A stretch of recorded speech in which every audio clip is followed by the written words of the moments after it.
ಇಳಕಲ್ ಪೊಲೀಸರ ಭರ್ಜರಿ ಬೇಟೆ. ಸುಮಾರು ದಿನಗಳ ಹಿಂದೆ ಇಳಕಲ್ ನಗರದಲ್ಲಿ ನಡೆದಿದ್ದ ಬೈಕ್ ಕಳ್ಳತನ ಪ್ರಕರಣಗಳನ್ನು ಬಾಗಲಕೋಟೆ ಜಿಲ್ಲೆಯ ಇಳಕಲ್ ಶಹರ್ ಪೊಲೀಸರು ಮಿಂಚಿನ ಕಾರ್ಯಾಚರಣೆ ನಡೆಸಿ 2 ಬೈಕ್ ಕಳ್ಳರನ್ನು ಬಂಧಿಸಿ 5 ಬೈಕ್ಗಳನ್ನು ವಶಪಡಿಸಿಕೊಂಡಿದ್ದಾರೆ. ನಗರದ ಎನ್ಆರ್ ಪಾಟೀಲ್ ಆಸ್ಪತ್ರೆ ಸಮೀಪ NH50 ರಸ್ತೆ ಮೇಲೆ ಸಂಶಯಾಸ್ಪದವಾಗಿ ಪೇಕ್ ನಂಬರ್ ಪ್ಲೇಟ್ ಹಾಕಿ ಹೊಂಡಾ ಶೈನ್ ಮೋಟಾರ್ ಸೈಕಲ್ ಮೇಲೆ ತಿರುಗಾಡುತ್ತಿದ್ದ ಬೈಕ್ ಕಳ್ಳನನ್ನು ಶಹರ್ ಪೊಲೀಸ್ ಠಾಣೆಯ PSI ಮಂಜುನಾಥ್ ಪಾಟೀಲ್ ಬಂಧಿಸಿ ತನಿಖೆ ನಡೆಸಿದ್ದ ಬೆನ್ನಲ್ಲೇ ಮತ್ತೋರ್ವ ಕಳ್ಳನನ್ನು ಹಿಡಿದುಕೊಂಡು 8 ಲಕ್ಷ ರೂಪಾಯಿ ಮೌಲ್ಯದ 3 ರಾಯಲ್ ಎನ್ಫೀಲ್ಡ್ ಮತ್ತು 2 ಹೊಂಡಾ ಕಂಪನಿಯ ಒಟ್ಟು 5 ಮೋಟಾರ್ ಸೈಕಲ್ಗಳನ್ನು ವಶಪಡಿಸಿಕೊಂಡಿದ್ದಾರೆ.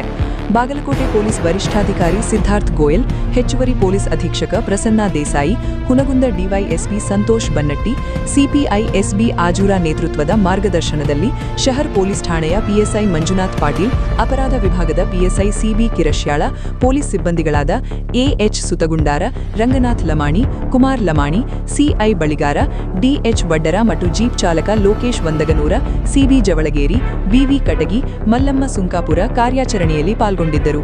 ವಿಶೇಷ ವರದಿ ನಬಿ ಹುಂಚಗಿ, ಜನಧ್ವನಿ ನ್ಯೂಸ್, ಇಳಕಲ್ಲ.